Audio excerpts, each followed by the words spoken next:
পিলে চমকানো ভূতের গল্পকে আমি সেরা ভূতের গল্প বলি না। যে গল্প পড়লে বা শুনলে ছেলে বুড়ো রাতে ছাদে উঠতে কিংবা মোড়ের মাথায় তালগাছের দিকে তাকাতে ভয় পায়, আমি সেই গল্পকেও ভালোবাসি না। ভালো ভূতের গল্প পড়লে বুক দুরু দুরু করতে পারে, রাতে একা শুতে আপত্তি থাকতে পারে, কিন্তু সেই সঙ্গে একটা খোলা হাওয়া, ছাড়া পাওয়া অনন্ত লোকের ইঙ্গিতও পাওয়া যায়। হোক তা হাওয়ার মতো হালকা মন গড়া আশ্বাস, তার একটা মজার দিকও থাকে। ভূতের গল্প যারা ভালোবাসে তাদের আরও ভালো লাগার জন্য এই প্রচেষ্টা সার্থক হলেই আমার আনন্দ। কলমে লীলা মজুমদার। আজকের গল্প ত্রৈলোক্যনাথ মুখোপাধ্যায়ের টম সাহেবের বাড়ি। টম সাহেবের বাড়ি প্রকাণ্ড অট্টালিকা, একতলা, দোতলা, তেতলা, কত যে কামরা তাহা বলিতে পারি না। দেখিতে দেখিতে আমরা বৃহৎ একখানি ঘরে গিয়া উপস্থিত হইলাম। মেঝেতে নিবিড় ধুলা পড়িয়াছিল, কোথাও কিছু নাই। হঠাৎ দেখিলাম আমার ঠিক সম্মুখে একটি পায়ের দাগ পড়িল, শিশুর পদচিহ্ন। তাহার আগে কি আশেপাশে আর দাগ নাই, কেবল সেই একটি মাত্র দাগ। অগ্রসর হইয়া সেই পদচিহ্নের উপর আমরা নিজের পা রাখিলাম। অমনি ঠিক সেই সময় আমার সম্মুখে আরেকটি পায়ের দাগ পড়িল। আমি আমার সঙ্গী ভৃত্যের গা টিপিলাম, সেও আমার গা টিপিল। এইরূপ যতই যাই আগে ধুলার উপর ততই একটি শিশুর পদচিহ্ন অঙ্কিত হইতে থাকে। কেবল এক পায়ের চিহ্ন, দুই পায়ের দাগ পড়ে না। যখন ঘরের অপর প্রান্তে প্রাচীরের নিকট গিয়া উপস্থিত হইলাম, তখন আর দাগ পড়িল না। সে ঘর হইতে বাহির হইয়া আমরা অন্যান্য ঘর পরিদর্শন করিতে লাগিলাম। ক্রমে একখানি বড় ঘরে গিয়া বসিলাম। তখন রাত্রি হইয়াছিল। ভৃত্য বাতি জ্বালাইয়া আমার সম্মুখে টেবিলের উপর রাখিল। সহসা ঘরের অন্যদিক হইতে একখানি চৌকি যেন হাওয়ায় ভাসিতে ভাসিতে ঠিক আমার সম্মুখে আসিল।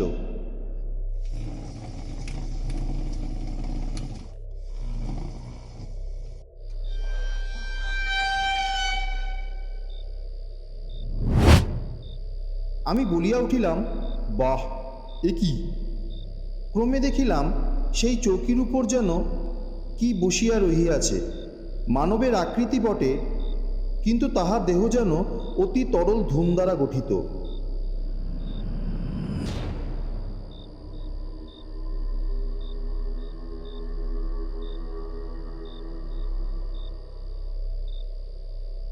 তখন সেই ঘর পরিত্যাগ করিয়া আমরা দ্বিতলে গিয়া উঠিলাম।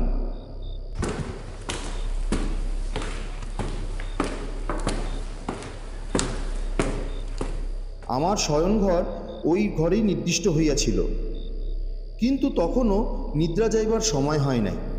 সুতরাং এই তলার অন্যান্য ঘর পরিদর্শন করিতে লাগিলাম। একটি ক্ষুদ্র কামরার নিকট গিয়া উপস্থিত হইয়া আমার সঙ্গী ভৃত্য বলিল, এ কি বাবু, এ কি হইল? এই ঘরের দরজা বন্ধ কেন? এইমাত্র আমি চাবি খুলিয়া কপাট উন্মুক্ত করিয়া দিয়াছি। বিস্ময়ে দ্বারের দিকে চাহিয়া আছি, এমন সময় কি আশ্চর্য, দ্বার আস্তে আস্তে আপনি খুলিয়া গেল। আমরা ঘরের ভিতর প্রবেশ করিলাম। এক প্রকার অমানসিক গন্ধে ঘর ক্রমে পরিপূর্ণ হইতে লাগিল। এই প্রকার ভৌতিক ত্রাসে হৃদয় অবসন্ন হইতে লাগিল। আশঙ্কা যে কি তাহা বর্ণনা করিতে পারি না। নবজীবনের প্রতিকূল কোনো একটা ভীষণ পদার্থ যেন সেই ঘরে আছে, এইরূপ আমাদের মনে হইল। সর্বনাশ! সহসা ঘরের দ্বার বন্ধ হইয়া গেল। সে ঘরে আর অপর দ্বার কি জানালা ছিল না। প্রথমে দুইজনের দ্বার টানাটানি করিয়া দেখিলাম, কিছুতেই খুলিতে পারিলাম না। আমার সঙ্গী বলিল, বাবু, অতি পাতলা তক্তা দিয়া কপার জোড়াটি গঠিত, 2 লাথিতে ভাঙিয়া ফেলিব, দেখি ভূতে কি করিয়া রক্ষা করে। 2 লাথি নয়, হাজারো লাথিতে সে কপাট ভাঙিল না। আমি অনেক চেষ্টা করিলাম, কিন্তু কিছুতেই সেই ভঙ্গপ্রবণ কপাটটি ভাঙিতে পারিলাম না। শান্ত হইয়া আমরা নিবৃত্ত হইলাম। তখন খিলখিল করিয়া একটি হাসির শব্দ হইল।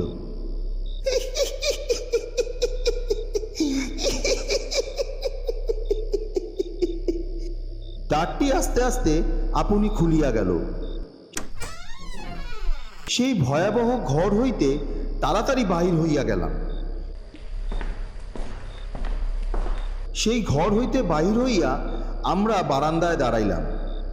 এক পাশে মিটমিট করিয়া কেমন একটি নীলবর্ণের অলৌকিক আলো জ্বলিতেছিল। কি আলো, কোথা যাইতেছে দেখিবার নিমিত্তে আমরা তাহার পশ্চাৎগামী হইলাম।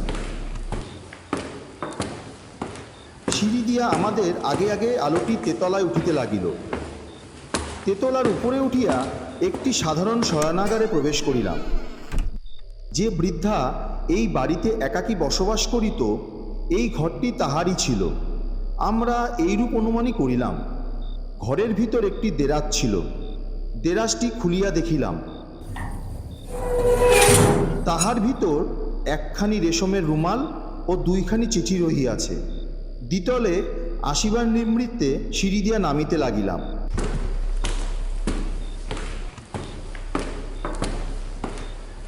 তখন মনে হইল আমার পাশে পাশে চিঠি 2খানি কাড়িয়া লইবার নিমিত্তে কে যেন বারবার চেষ্টা করিতেছে।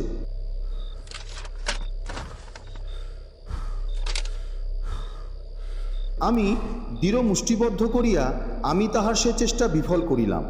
আমার শয়নঘরে উপস্থিত হইয়া প্রথমে ঘড়ি ও পিস্তলখানি টেবিলের উপর রাখিলাম। নিকটস্থ একটি ছোট ঘরে ভৃত্যকে শুইতে দিলাম। মাঝের দ্বার খোলা। যে পত্র 2খানি উপর হইতে আনিয়াছিলাম, এখনে তাহা পড়িতে লাগিলাম। পত্রখানি 50 বৎসর পূর্বে চিঠি 2খানি কোনো একটি পুরুষ তাহার প্রিয়জনকে লিখিয়াছিল, কিন্তু নামধাম কাহারও ছিল না। তাহাতে কোনো একটি বিভীষিকার আভাস ছিল। কে যেন কাহাকে খুন করিয়াছে, এই ভাবের কথা। পত্র 2খানি পাঠ করিয়া আমি চৌকির উপর বসিলাম। ঘরে 2টি বড় বড় বাতি জ্বলিতেছিল। শীতপ্রধান দেশ। ঘরের আগুন জ্বালিবার জায়গায় দাউ দাউ করিয়া আগুন জ্বলিতেছিল। সহসা টেবিলের উপর হইতে আমার ঘড়িটি শূন্য পথে চলিয়া যাইতে লাগিল।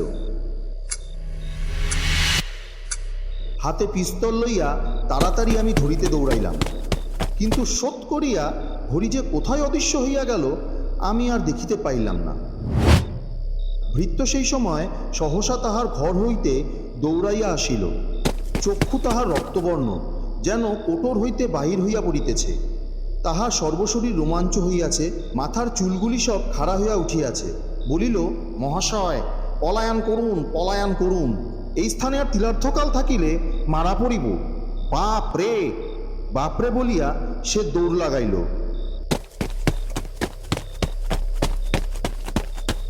এইরূপ চিৎকার করিতে করিতে সে আমার ঘর হইতে বাহির হইয়া তরতর করিয়া সিঁড়ি দিয়া নামিতে লাগিল। তাহাকে ফিরাইবার নিমিত্তে আমি পশ্চাৎ পশ্চাৎ দৌড়াইলাম, কিন্তু তাহাকে ধরিতে না ধরিতে সে দরজা খুলিয়া ঊর্ধ্বশ্বাসে পলায়ন করিল।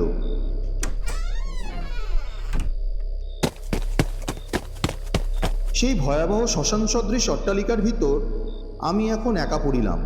প্রাণে আমার অতিশয় ত্রাস হইল। একবার মনে মনে ভাবিলাম আমিও পলায়ন করি, কিন্তু বন্ধুবান্ধব সকলে হাসিবে ও বিদ্রূপ করিবে, যা থাকে কপালে, এই মনে করিয়া পুনরায় আমি উপরে উঠিলাম। আমার সম্মুখে তালগাছ প্রমাণ কৃষ্ণবর্ণ একটি মানুষের আকৃতি দাঁড়াইল। তাহার মস্তক ছাদে ছেকিল। সেই মস্তকে চক্ষু 2টি জ্বলিতে লাগিল। সর্বশরীর আমার শিহরিয়া উঠিল। পিস্তলটি হাত হইতে পড়িয়া গিয়াছিল। আমি তাহা লইবার নিমিত্তে হাত বাড়াইলাম, কিন্তু অসার ও অবশ হাত উঠিল না। আমি দাঁড়াইবার চেষ্টা করিলাম, দেখিলাম পাও অসার, ও অবশ, পাও উঠিল না। চিৎকার করিতে চেষ্টা করিলাম, মুখ দিয়া কথা বাহির হইল না। জ্ঞান হত হইবার উপক্রম হইল। কিন্তু তখন একটি চিন্তাশক্তি আমার মনে ছিল। ভাবিলাম, যদি ভয় করি তাহা হইলে নিশ্চয়ই আমি প্রাণ হারাইব। এইরূপ মনে করিয়া অনেক চেষ্টা করিয়া ধৈর্য ধরিয়া রহিলাম। বাতি নিবিল না, অগ্নিস্থানে অগ্নি নির্বাপন হইল না, তথাপি ঘর অন্ধকারে আবৃত হইয়া গেল। আমি ভাবিলাম, যেমন করিয়া হোক ঘরে আলো রাখিতে হইবে, অন্ধকারে থাকিলে মারা পড়িব। পুনরায় উঠিতে চেষ্টা করিলাম। এইবার কোনো ক্রমে উঠিতে পারিলাম। আস্তে আস্তে গিয়া একটি জানালা খুলিয়া দিলাম।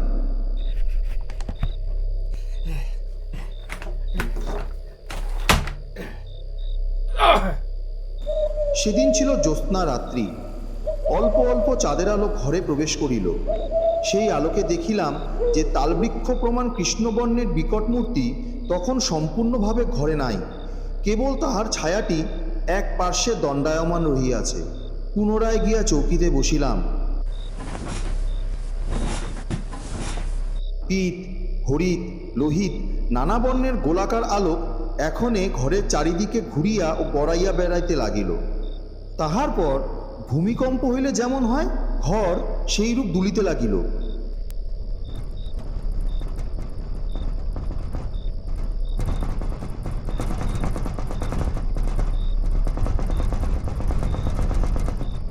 যে চৌকির উপর চিঠি দুইখানি রাখিয়াছিলাম, তাহা নিচ হইতে ঠিক জীবন্ত মানুষের রক্তমাংসের হাতের ন্যায় একখানি স্ত্রীলোকের হাত বাহির হইল। তাড়াতাড়ি আমি সেই হাতখানি ধরিতে গেলাম। খপ করিয়া চিঠি দুইখানি লইয়া নিমিষের মধ্যে হাতখানি অদৃশ্য হইয়া গেল। মাঝে মাঝে কে যেন গলা টিপিয়া আমাকে মারিয়া ফেলার জন্য চেষ্টা করিতে লাগিল।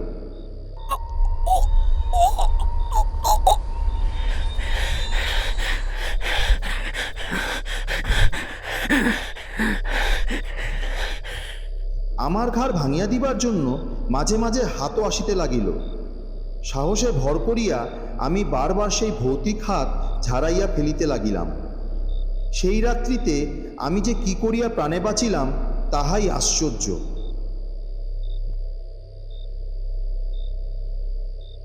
গল্প পাঠে আমি বুবাই। গল্পটা কেমন লাগলো আমাকে কমেন্ট করে জানাবেন। আপনাদের কমেন্ট আমাকে উৎসাহ দেবে আরও নতুন নতুন গল্প আনার। তাহলে আবার দেখা হচ্ছে আগামী সপ্তাহে নতুন গল্পের সাথে। ততদিন সুস্থ থাকুন, ভালো থাকুন। শুভরাত্রি।